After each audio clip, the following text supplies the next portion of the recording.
You know, when you have a country as huge and diverse as India, you run into some really tough questions. For instance, what's the right way to create policies for its indigenous tribal communities?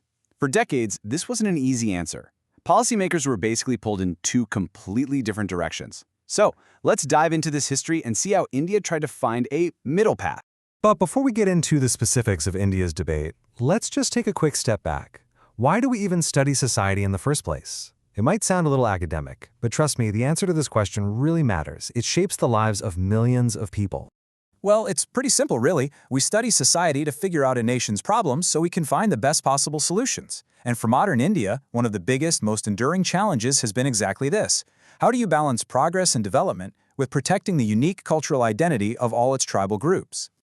Okay, so the first big idea that came up was basically a completely hands-off approach. Think of it as a policy of preservation, kind of like creating a protective bubble around these communities. This idea came to be known as the path of isolation. So, what did isolation actually mean in practice? The core idea was to keep tribal communities totally separate from mainstream society. The goal was to act like a shield, to let them preserve their unique cultures and traditions without any outside interference messing things up. The big name behind this policy was a British-born anthropologist, Verrier Elwin. For him, the absolute #1 goal was cultural conservation. He was convinced, and he argued this strongly, that the only way to stop these incredible cultures from disappearing was to intentionally keep them separate.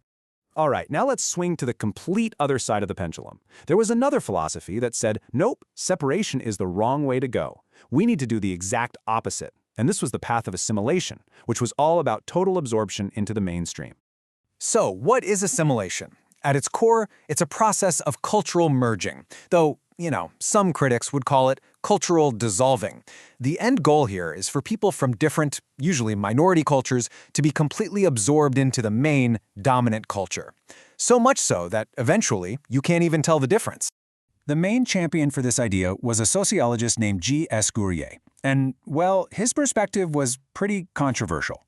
He basically argued that tribal communities were backward Hindus who had strayed and needed to be brought back into the fold. So for him, the big goal was social cohesion. And the way to get there? Actively get rid of cultural differences to unify everyone.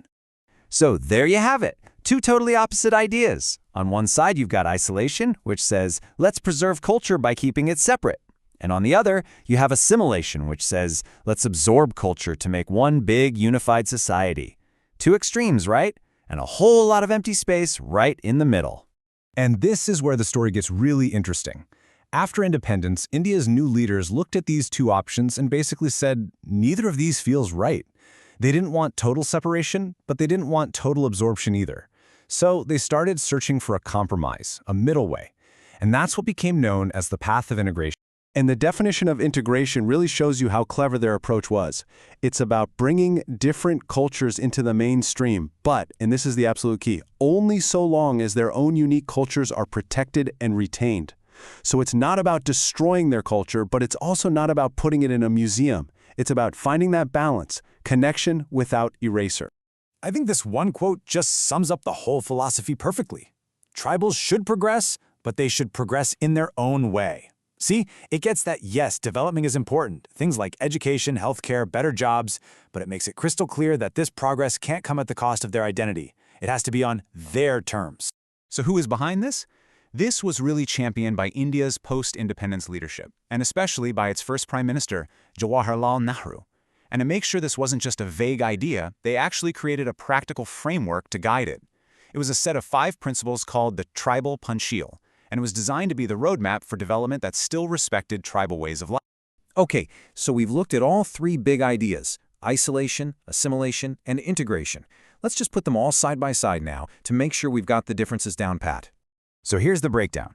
You have isolation from Verrier Elwin, which was all about keeping groups separate to preserve their culture. Then there's assimilation from G.S. Gurye, which argued for absorbing everyone into the dominant culture to create social unity. And finally, you have integration, the path India's leaders chose, which focused on a unique idea, letting tribes progress on their own terms while holding on to their culture. I mean, that's 3 totally different visions for the future of millions of people. And that really brings us to the big question, one that's just as important today as it was 70 years ago. When you think about this really complex relationship between a nation and its indigenous people, does it have to be a choice?